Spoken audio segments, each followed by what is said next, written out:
Olá, muito obrigado. Mais uma vez agradeço você por estar com a gente em mais uma edição do nosso Jornal ACN. Você que começa a sua semana muito bem, conferindo as principais informações do Brasil, do mundo, também da nossa cidade, né?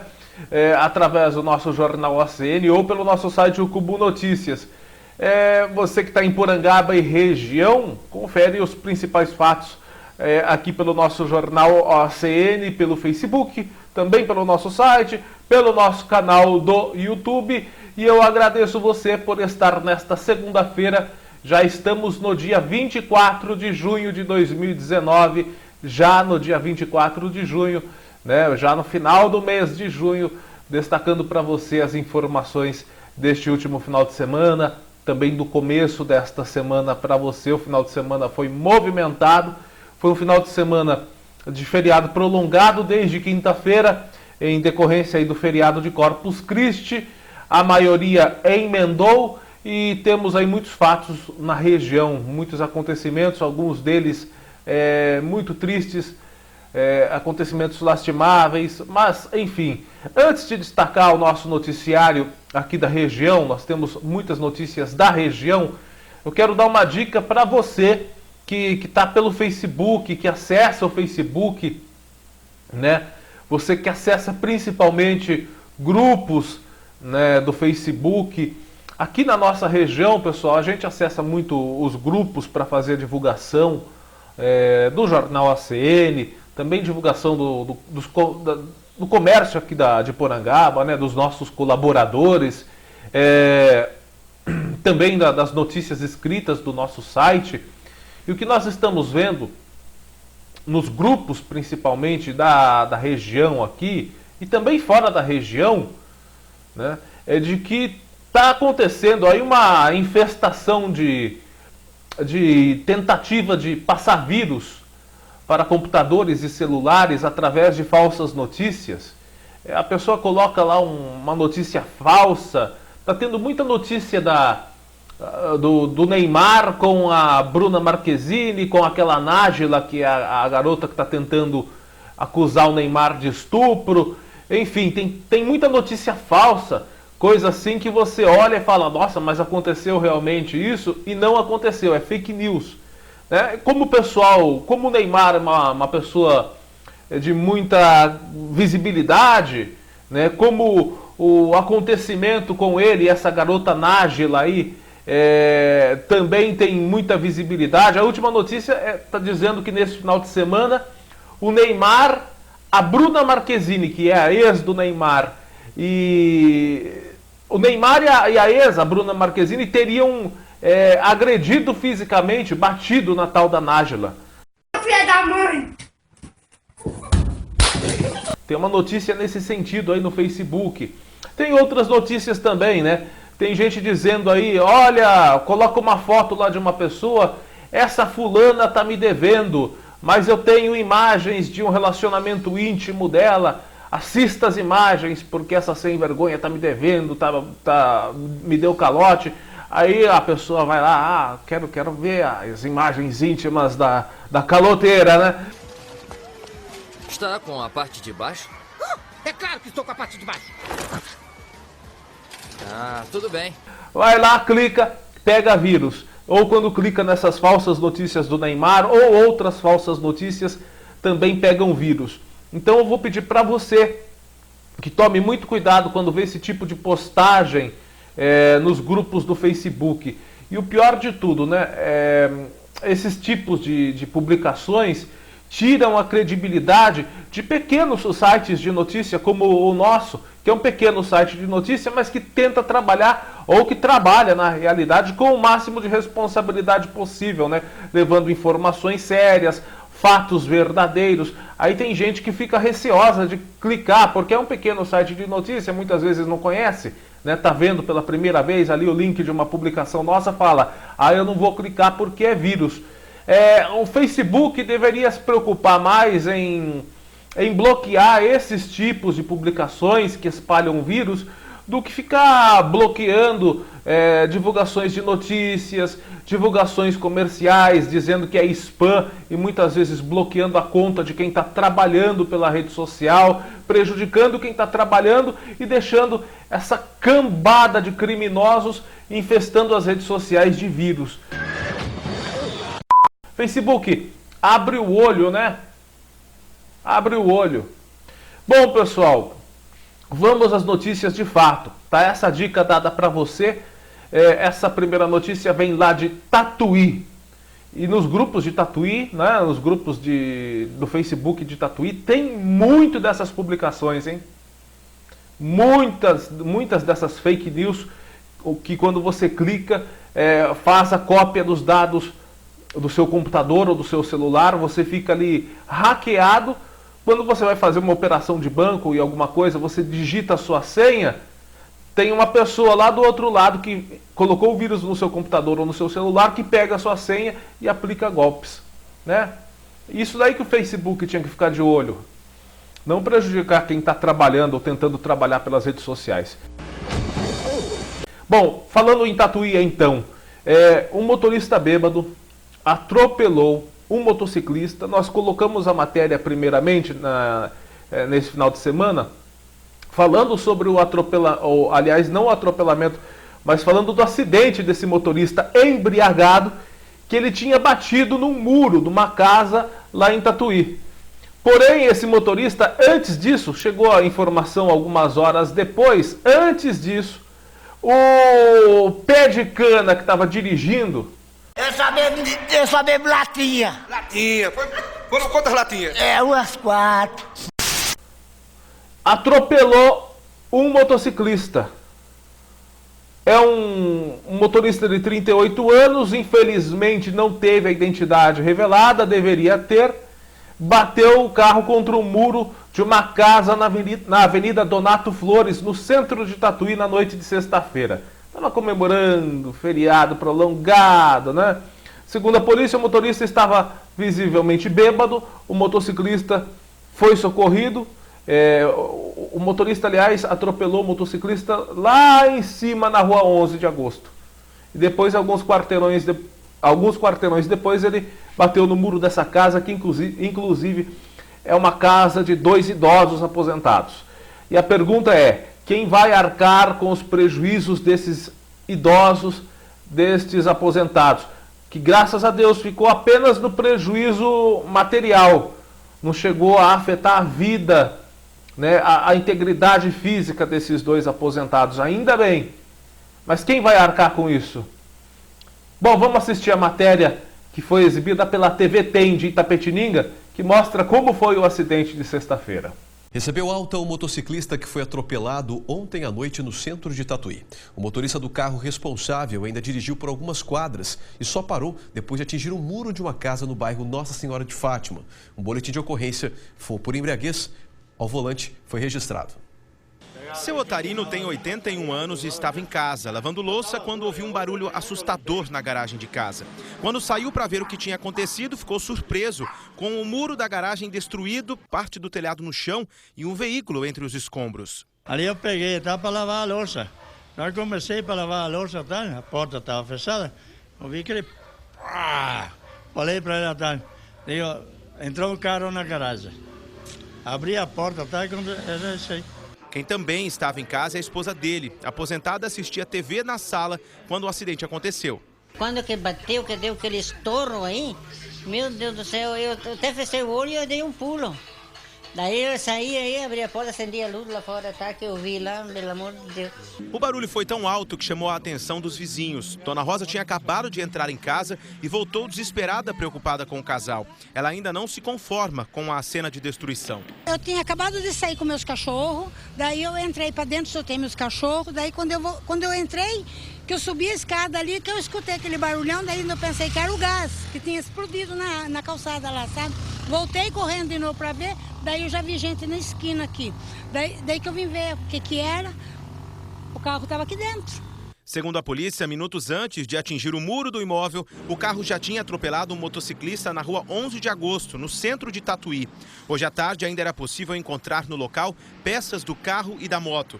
O motociclista foi socorrido com ferimentos leves e passa bem. Ainda de acordo com a polícia, o motorista do carro estaria bêbado e depois de atropelar o motociclista, seguiu dirigindo por alguns quarteirões até perder o controle da direção e atingir o muro da casa. Quem vive por ali reclama do fluxo intenso de veículos e da imprudência de alguns motoristas em relação aos limites de velocidade e os riscos de novos acidentes. Fiquei horrorizada e fazia pouco tempo que eu tinha acabado de passar com as minhas crianças aqui. Pouco tempo. Chegamos lá, não demorou nem 15 minutos, aconteceu isso. Corre risco, né? Eu fiquei pensando, ó, tá vendo? Podia acontecer, um pouquinho antes podia acontecer, né? Comigo e com as minhas crianças. O pronto-socorro de Tatuí não confirmou se o motorista do carro continua internado e nem o estado de saúde dele. Sobre a estrutura do que restou do muro da casa, a Prefeitura de Tatuí informou que a Defesa Civil não foi acionada e que, se houvesse a necessidade, os próprios bombeiros teriam avisado. Pois bem, pessoal, tá aí.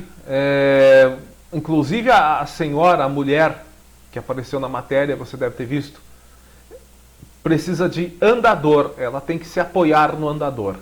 E o senhor, o dono da casa, 81 anos também.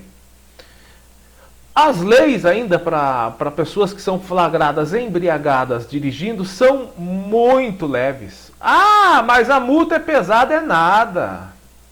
E outra coisa, o motorista vai lá, atropela uma pessoa e mata, aí vai responder por homicídio culposo, sem a intenção de matar. Ou lá, de vez em quando, vem com um dolo eventual, que é quando assume a responsabilidade, né, de dirigir embriagado, aí assume o dolo eventual. A lei tem que mudar, tem que ser... O cidadão atropelou alguém, não matou? Se não matar, é tentativa de homicídio. Responde por tentativa de homicídio. Se atropelar alguém e matar, é homicídio qualificado. Homicídio doloso. Não tem essa.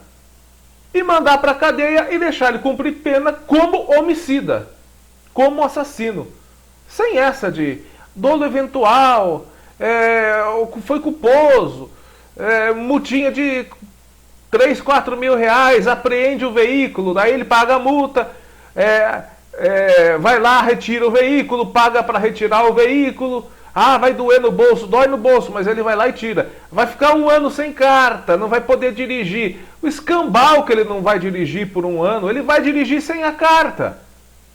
Ainda mais agora que a carta de motorista não vai servir para praticamente nada.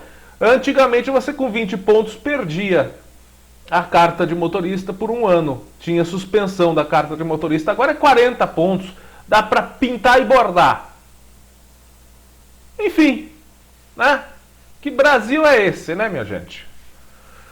Mais um caso aqui.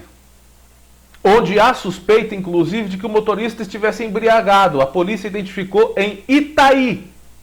Itaí. O carro que atropelou e matou o menino de 2 anos. O motorista fugiu do local do acidente. A polícia está à procura do motorista que deixou o local sem prestar socorro após atingir a criança neste sábado, dia 22. A polícia está à procura do motorista que fugiu depois de atropelar o menino Giovanni Gabriel Fresati, de 2 anos, na manhã de sábado, no bairro Capitão Cesário, em Itaí. O garoto não resistiu aos ferimentos e morreu no hospital. A Polícia Civil já identificou a placa do carro que atingiu a criança, já identificou também o condutor. Segundo o delegado Luiz Rotelli, o motorista pode responder por homicídio culposo. Aí ó, quando não há a intenção de matar e fuga do local. Bom, nesse caso pode até ser um homicídio culposo, porque é o seguinte, a criança estava brincando na área da casa, ela abriu o portão da casa e correu para a rua. O motorista atropelou. Só que o delegado disse o seguinte na matéria, você vai assistir com a gente também. A gente suspeita que ele poderia estar embriagado ou não ter habilitação, ou outra circunstância que pode agravar a situação dele, diz o delegado sobre o motorista que fugiu. Segundo a polícia militar, a mãe de Giovanni estava limpando a casa quando a criança foi para a área, abriu o portão da casa e correu para a rua. Bom, vamos assistir a matéria com os fatos que aconteceram. E nós estamos acompanhando isso, inclusive, pelo site da TV Tem. Você também pode acompanhar por lá, não tem problema nenhum, mas nós também vamos divulgar aqui, se tivermos novidade a respeito da prisão desse motorista, né, ou da localização desse motorista, já que a polícia já o identificou a placa do carro e chegou até a propriedade do veículo. Bom, vamos lá. A vítima, como eu disse, a criança chegou a ser socorrida, mas não resistiu. Vamos assistir a matéria aqui no Jornal ACN, matéria da TV Tem de Itapetininga também. Segundo a família, o menino saiu de casa sem que ninguém percebesse e, ao atravessar a rua, foi atingido pelo veículo. O atropelamento aconteceu na manhã deste sábado. O barulho do carro, assim que o motorista pisou no freio, chamou a atenção dos moradores. Essa foto, cedida pela Polícia Civil, mostra o veículo que teria atingido Giovanni Gabriel Fresati, de 2 anos. Ainda segundo a polícia, o motorista fugiu sem prestar socorro. Ele abriu do nada, ele sempre abria cortando. Aí o vizinho pegou, correu atrás dele, mas não deu tempo de nada. Quem ajudou a socorrer a criança foi o Marcos. Ele conta que viu o veículo passando em alta velocidade. Passou correndo ali, achei até estranho, parado ali na frente da oficina ali. Daí eu vi o carro passando e o rapaz gritando atrás, eu vim socorrer o homem, vim socorrer, e ele virou correndo. Daí eu voltei até dentro da oficina, na hora que eu voltei lá fora, a mãe da criança estava com ela no colo. E ela chorando tudo, desesperada, falando, alguém me ajuda, por favor, alguém me ajuda. Daí eu catei, coloquei isso dentro do carro e levei até o pronto-socorro. O delegado responsável pelo caso deve pedir imagens de câmeras de monitoramento da rua e dos locais ao redor. A polícia já identificou a placa do veículo e o suspeito. Se for considerado culpado, pode responder por homicídio culposo quando não há intenção de matar e fuga do local sem ajudar a vítima. Se varia de 4 a 8 anos, né? Só desse crime. Agora, obviamente, que a gente suspeita de que ele podia estar embriagado ou não ter habilitação ou alguma outra circunstância que pode agravar mais ainda a conduta dele. Pessoal, o feriado realmente não foi muito bom, né, para as pessoas aqui da nossa região, para muitas pessoas aqui da nossa região. Porque é o seguinte, em Bofete também, uma vítima de afogamento, tudo leva a crer que este afogamento foi ocasionado ou facilitado pela condição de que a vítima teria ingerido bebidas alcoólicas antes de mergulhar neste lago lá na cidade de Bofete. Mais uma morte por afogamento foi registrada na região de Botucatu. Na tarde de ontem, domingo, dia 23, uma viatura do Corpo de Bombeiros foi deslocada após um chamado na zona rural de Bofete, próximo à rodovia Castelo Branco. Segundo informações, um homem de 28 anos, ele não teve ainda a identidade revelada. Ele teria comido, teria se alimentado e depois ingerido bebida alcoólica e na sequência foi com um amigo nadar num lago, quando em dado momento mergulhou e não retornou. O amigo voltou perto do local onde a vítima estava para tentar localizá-lo, mas não conseguiu. A equipe de resgate e mergulhadores dos bombeiros foram até o local, iniciaram as buscas e localizaram o rapaz já sem vida. O lago tem aproximadamente 4 metros de profundidade. A vítima era da cidade de São Paulo, residia na cidade de São Paulo. Ele residia na cidade de São Paulo, ele estava passando o feriado na casa do pai que mora no local. A equipe de resgate foi composta pelos bombeiros Sargento Alessandro, Cabo Milanese e o soldado Wesley. Trabalharam como mergulhadores o subtenente Celestino e o soldado Cardoso. A Polícia Civil vai investigar as causas do afogamento em Bofete. Em 2019, portanto neste ano, já foram registradas várias mortes em toda a região, apesar da intensa campanha contra os afogamentos na região. Feriado é assim, o pessoal ingere bebida alcoólica, vai nadar, ingere bebida alcoólica, vai dirigir. Tá complicada a coisa, não é? não que somos contra quem toma sua cervejinha no final de semana, inclusive eu tomo. Né? Quem aqui não toma uma cervejinha no final de semana? Todo mundo toma. E é bom. Agora, tem que ter atenção redobrada nesses casos, né, pessoal? Vamos agora com as notícias aqui de Porangaba, né? Um clima mais suave, uma notícia mais amena. Eu repito para você, já falei aqui há alguns meses, né? Um mês e meio, já falei aqui no Jornal ACN. Há mais tempo do que isso, desde o comecinho do ano, eu estou lembrando você, inclusive eu não fiz o meu, mas vou fazer antes de chegar ao final do ano, porque senão o pessoal começa a deixar para o final do ano e o negócio aperta, né? E o negócio aperta, fica apertado ali, não dá tempo e complica. É o cadastramento biométrico aqui no município de Porangaba. Ele é obrigatório agora para as eleições de 2020 em todo o país. Os agendamentos devem ser feitos, você tem que fazer um agendamento no site www, vou colocar aqui em cima, vai. www.tre.sp.jus.br. Anotou aí? Tá aqui em cima, ó. É só você, né? Não dá para você copiar porque tá em vídeo, mas você digita aí, ó. Anota aí. Se não dava, se fosse texto, dava para você copiar, colar e já ir ali no navegador, copiava, colava e já ia embora. Mas tá aqui escrito, ó. Anota aí no caderninho, né? É bom escrever também à mão. Esses dias eu fui escrever à mão, rapaz, estou enferrujado para escrever à mão, porque é tudo digitando, né? A gente perde o costume de usar o lápis, a caneta, o papel, né? O senhor consegue fazer um 4 aí para nós? Dá o papel aí. A gente se enferruja nisso. Pois é, então, esse é o endereço para você fazer seu agendamento. Não quer fazer pela internet? Não tem problema. Você pode ir pessoalmente na casa do cidadão aqui em Porangaba, né? Lá tem o posto do cartório eleitoral, que está atendendo agora aqui em Porangaba, fica na rua Marisa da Silveira Machado, número 66, na Vila São Luís. Quase em frente ali ao barracão da Unidos da Vila, quase em frente ao barracão da Unidos da Vila, né? Atrás ali do ginásio de esporte Silvio Roberto Martins, não tem erro. Você vai lá, o horário é das 9 às 15 horas, de segunda a sexta-feira. O eleitor que não comparecer terá o título cancelado. Com o título cancelado, você não poderá obter empréstimo em banco público. Se você obter o empréstimo, vai ter que pagar um juros danado, né, também, né? Não pode renovar matrícula em estabelecimento oficial de ensino, ou seja, não pode, por exemplo, né, fazer uma faculdade, fica complicado. Inscrever-se em concurso público, obter passaporte, coisa que está ficando também cada dia mais difícil aqui no Brasil.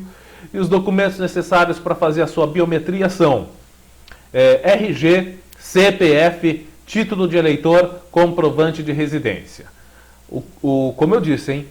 O cadastramento da biometria é obrigatório, vai até o dia 4 de dezembro.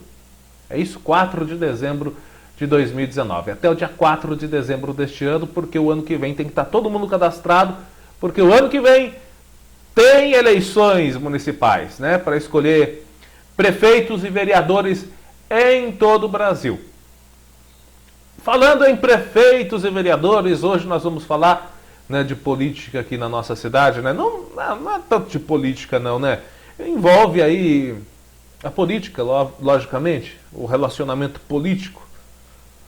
Mas é coisa boa, é notícia boa para Porangaba. Realmente. Né, que nós recebemos essa notícia, aliás, do vice-prefeito Edivaldo Pérez. Ele nos passou isso aqui na quinta-feira, só que na sexta, como estava todo mundo curtindo o feriado, todo mundo, né, passeando, viajando, então falamos, não, né, feriado prolongado, o pessoal está curtindo, muita gente viajando, então não vamos fazer o Jornal ACN hoje. Mas hoje nós estamos aqui, segunda-feira, estamos aqui, ó. Então essa notícia aqui é boa. Na quarta-feira, dia 19, o vice-prefeito Edivaldo Pérez, ele esteve no Palácio dos Bandeirantes, que é a sede do governo do estado de São Paulo, e participou de um seminário com o governador João Dória. E, além do governador, também estava presente o secretariado. Todos os chefes de suas pastas estaduais estavam lá nesse seminário. E foi lançado vários projetos nesse seminário. Vários projetos de governo foram apresentados, do governo estadual, foram apresentados a prefeitos, vice-prefeitos e vereadores que quiseram participar desse seminário. Inclusive, houve a liberação ou a inauguração de um projeto que se chama o Autorizo Digital. Foi a liberação de recursos através do Autorizo Digital. Pelas informações que nós colhemos, o Autorizo Digital é um aplicativo que pode ser usado por autoridades, né, prefeitos, vice-prefeitos, enfim, gente ligada às prefeituras. É uma espécie de aplicativo onde são preenchidos alguns dados solicitando a liberação de recursos. O Autorizo Digital, através de um clique no celular, você faz a liberação de recursos ou a solicitação de recursos também, né? O Edivaldo Pérez disse o seguinte: nós conseguimos nesta quarta-feira, através do Autorizo Digital, a liberação de R$300 mil em recursos. Tendo maiores informações de onde esse valor será aplicado, eu informarei, disse Edivaldo Pérez, né? Mas ele disse o seguinte: posso adiantar que com certeza será para recapeamento asfáltico. Foi o que disse Edivaldo Pérez, né? Que passou aí quase uma certeza de que serão R$300 mil liberados pelo governo do estado de São Paulo para recapeamento asfáltico, né? Teve aqueles 400 mil que foram prometidos pelo ex-governador Márcio França no ano passado, né? Os 400 mil não vieram, ninguém sabe para onde foi, não vieram mesmo para Porangaba, o governo não liberou, o governo Márcio França não liberou depois os 400 mil que foram prometidos às vésperas da campanha. Mas diz que já estava o dinheiro separado para a gente aqui. Mas não veio, né? Agora vem 300 mil, devia vir os 400, né? Que estava separado. Disseram pelo menos, prometeram na mídia. Estava no site do governo do estado de São Paulo, inclusive, que era 400 mil separado para Porangaba. Para recapeamento asfáltico, inclusive. Enfim, 100 mil nós perdemos, né? Mas enfim, vai ver que esses 300 mil... Bom, esses 300 mil são outra coisa, né? Deve ter vindo de outro... Mas, poxa, né? É complicado. Foram prometidos, às vésperas da campanha, 400 mil para Porangaba, né? O governador Márcio França fez lá um encontro no Palácio dos Bandeirantes com todos os prefeitos, vereadores, autoridades, como se prefeito e vereador não tivesse mais o que fazer do que ir para encontro com o governador às vésperas de campanha, onde ele promete dinheiro para a cidade e não manda. Isso não foi o João Dória, não. Foi o Márcio França, o ano passado, que prometeu.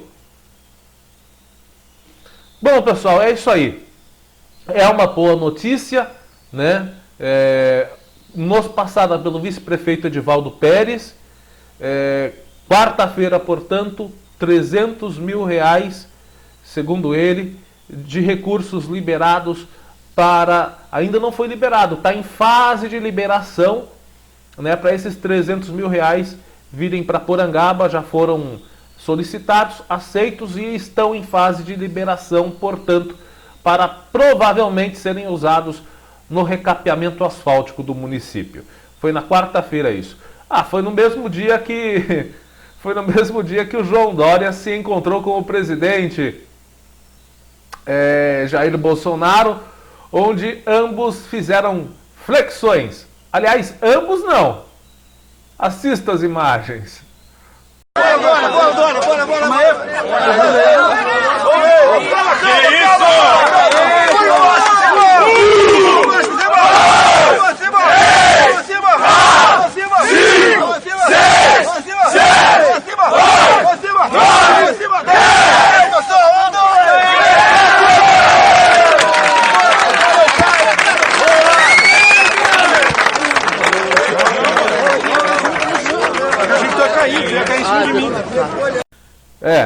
Os dois não. O João Dória fez certinho, né? Trabalhou todo o peito, abriu bem o braço, trabalhou a parte central do peito, o manguito, né? Fez certinho. Os outros oficiais fizeram com o braço fechado, mais fechado para fazer uma concentração da parte posterior e do tríceps, né? Agora o Bolsonaro, eu não sei o que ele trabalhou nessa biomecânica desse exercício dele aí, eu estou tentando entender.